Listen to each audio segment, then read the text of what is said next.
Hi, I'm Journey. Last month, I finally did what most 26-year-olds only dream about.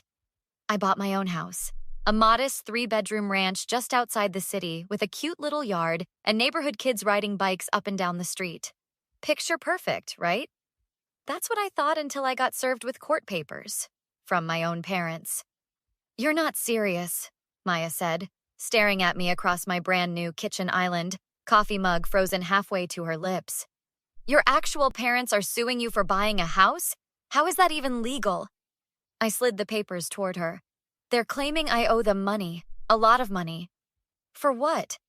Maya flipped through the documents, her brow furrowing deeper with each page. For raising me, I said, the words still tasting bitter. Room and board from ages 18 to 25 plus interest. They're saying I agreed to reimburse them once I was financially stable, which apparently buying a house proves I am.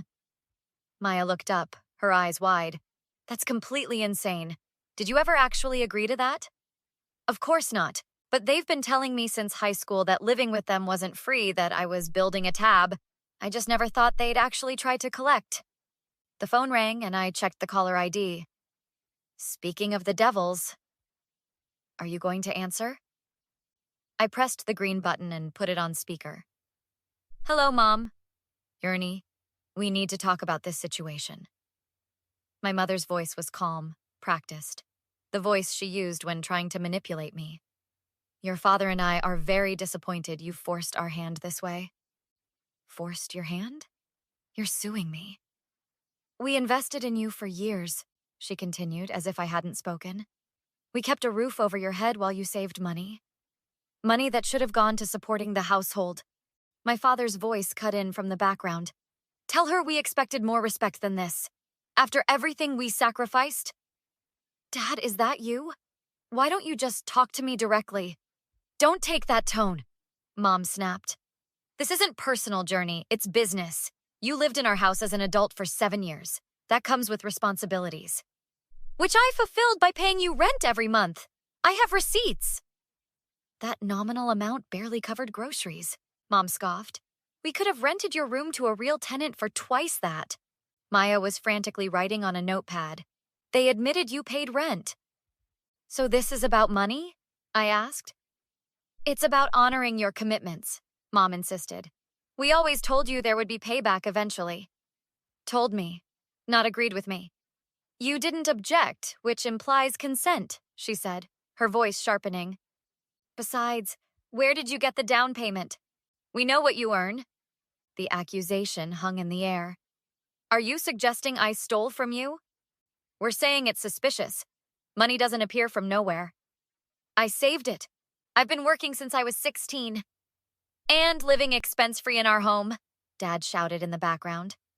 We're willing to settle this reasonably, Mom added. Sign over the house to us and you can continue living there while paying us reasonable rent. Maya's jaw dropped. You want my house? I couldn't believe what I was hearing. It should have been our house, Mom said firmly. You had an obligation to help your family before yourself. We'll see you in court. The line went dead. Maya stared at me.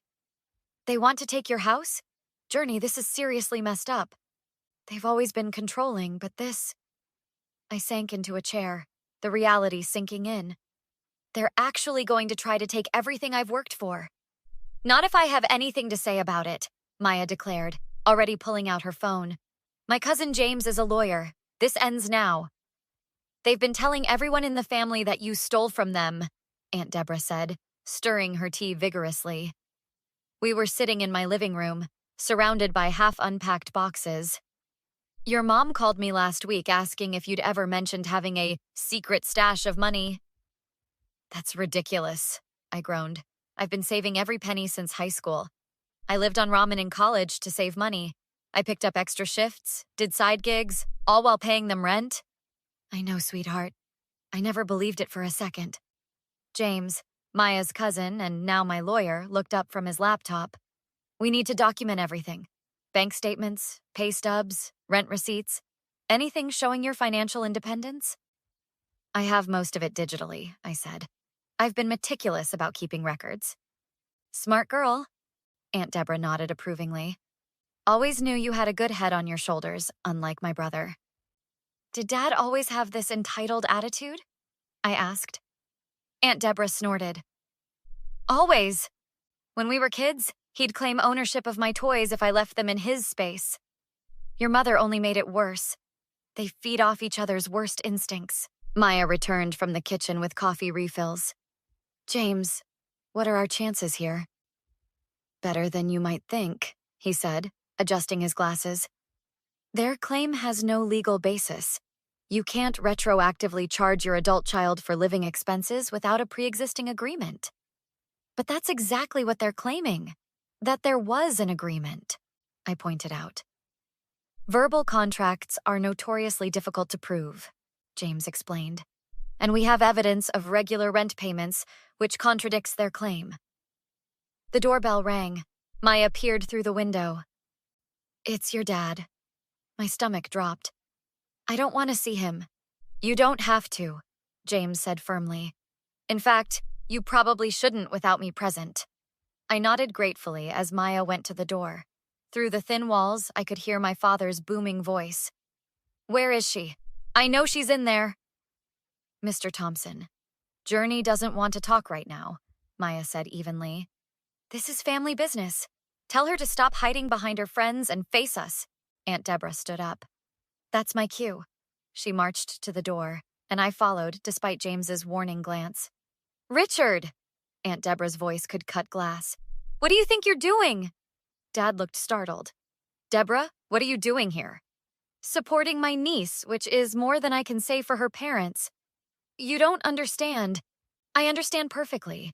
You're trying to bully your daughter out of her achievements because you're jealous she succeeded where you failed. Dad's face reddened. How dare you? After everything we did for her? Like what? I interjected, finding my voice. Taking a third of my paycheck since I was 16? Charging me rent through college? Making me pay the family cell phone bill? We gave you a home, he shouted. A home where everything had a price tag attached, I shot back. You ungrateful. He stepped forward menacingly.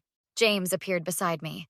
Mr. Thompson, I'm James Reeves, Journey's attorney. I strongly advise you to leave the premises immediately. You got a lawyer? Dad looked genuinely shocked. Did you think I'd just hand over my house? I asked incredulously. This isn't over, Dad growled, backing away. Your mother and I raised you better than this. Actually, I said, I raised myself to spite you. See you in court, Dad. After he left, I collapsed against the wall, shaking.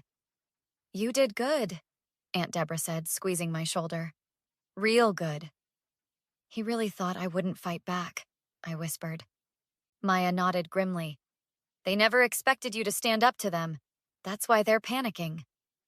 And that gives us an advantage, James added, already typing notes. People make mistakes when they're desperate. The courtroom was smaller than I'd imagined, intimate enough that I could see every expression on my parents' faces as they sat across the aisle. Mom kept her composure, back straight, occasionally whispering to their attorney. Dad fidgeted, unable to meet my eyes. Judge Wilson, a stern-faced woman with silver-rimmed glasses, reviewed the documents before her. I've read the filings in this unusual case. Before we proceed, I want to be clear about what we're addressing. Mr. and Mrs. Thompson are suing their daughter for $162,000, allegedly representing living expenses accrued from age 18 to 25, plus claimed interest. Their lawyer, Mr. Perkins, stood. That's correct, Your Honor. And what is the basis for this claim? My clients provided housing, food, utilities, and other necessities to the defendant with the understanding that these expenses would be reimbursed once she achieved financial independence. Judge Wilson's eyebrow rose. Was this understanding documented? It was a verbal agreement, Your Honor, consistently reinforced throughout the defendant's residency. I see. She turned to James. And the defendant's position? James rose confidently. Your Honor, no such agreement ever existed. Furthermore, Miss Thompson paid regular rent to her parents throughout her adult residency in their home, which we've documented extensively. Is this true? Judge Wilson directed the question to my parents. Mom leaned forward. Your Honor, The amounts she paid were token payments, not actual rent. But you did accept regular payments from your daughter? Mom hesitated. Yes, but they called it family contribution, I interjected. James placed a hand on my arm, but the judge nodded for me to continue. Every month since I was 16, I've given them money. It started at 20% of my paychecks, then increased to 30% when I turned 18. They called it my duty to the family. That's a lie, Dad burst out. Mr. Thompson, please, Judge Wilson warned. James presented a folder. Your Honor, we've compiled Miss Thompson's bank records showing consistent monthly withdrawals, along with text messages from the plaintiffs acknowledging these payments. As the judge reviewed them, Mom leaned toward her lawyer, whispering urgently. Mr. Perkins cleared his throat. Your Honor, even if these payments were made, they don't negate the broader understanding regarding full reimbursement. What evidence do you have of this understanding? The judge asked. My clients have witness testimony from family friends who heard the defendant acknowledge her obligations. Hearsay, James countered immediately. Furthermore, Mr. Perkins continued, the defendant's recent purchase of a home worth $280,000 raises questions about the source of her funds. My clients believe... Are you accusing me of theft? I interrupted, unable to contain myself. Journey, James whispered warningly. Mom stood abruptly. Where else would you get that kind of money, Journey? You work in retail management. We know what you make. Mrs. Thompson, please sit down, Judge Wilson ordered. I saved every penny, I exclaimed. I worked overtime, took side gigs, invested what little I could. And yes, I qualified for a first-time homebuyer program with a lower down payment requirement. Convenient, Dad muttered. Actually, James interjected, we've prepared a complete financial history. Miss Thompson has maintained separate accounts since age 16, with documented deposits matching her employment history. As James presented the documents, I watched my parents' faces. Dad grew increasingly agitated, while Mom maintained her mask of indignation. Furthermore, James continued, we've discovered something concerning in our investigation. He presented another file. Bank records showing regular transfers from Miss Thompson's personal account to the plaintiff's joint account, labeled as rent on her end but mysteriously recategorized as gifts in their records. The courtroom fell silent. That's a serious allegation, Judge Wilson said, examining the records. It's accounting, Mom said dismissively. Different labels for the same transactions. Labels that conveniently avoided reporting rental income on your taxes, James pointed out. For 7 years. Dad suddenly stood, pointing at me. This is how you repay us? By trying to get us in trouble with the IRS? After everything we did for you? Mr. Thompson? Judge Wilson's voice cracked like a whip. Control yourself, or I'll have you removed.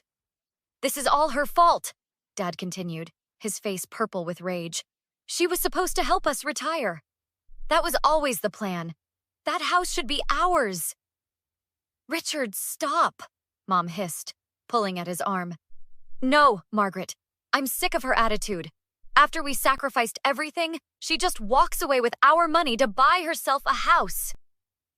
The truth finally laid bare, the courtroom fell silent again. Given the evidence presented and the plaintiff's own statements, I'm dismissing this case with prejudice, Judge Wilson announced 2 days later. Furthermore, I'm referring the matter of potential tax fraud to the appropriate authorities for investigation. The relief that flooded through me was indescribable. I sat motionless as James squeezed my shoulder in congratulations. Across the aisle, Mom sat rigidly, while Dad buried his face in his hands. Additionally, the judge continued, I'm granting the defendant's countersuit for harassment. Mr. and Mrs. Thompson are hereby ordered to pay $5,000 in damages and are prohibited from contacting the defendant, except through legal counsel for a period of 1 year. As we exited the courtroom, Mom rushed to intercept me in the hallway, her composure finally cracking. Journey, please. You have to help us, she pleaded, her voice barely above a whisper. If they investigate our taxes... You should have thought about that before you tried to take my house. I replied evenly.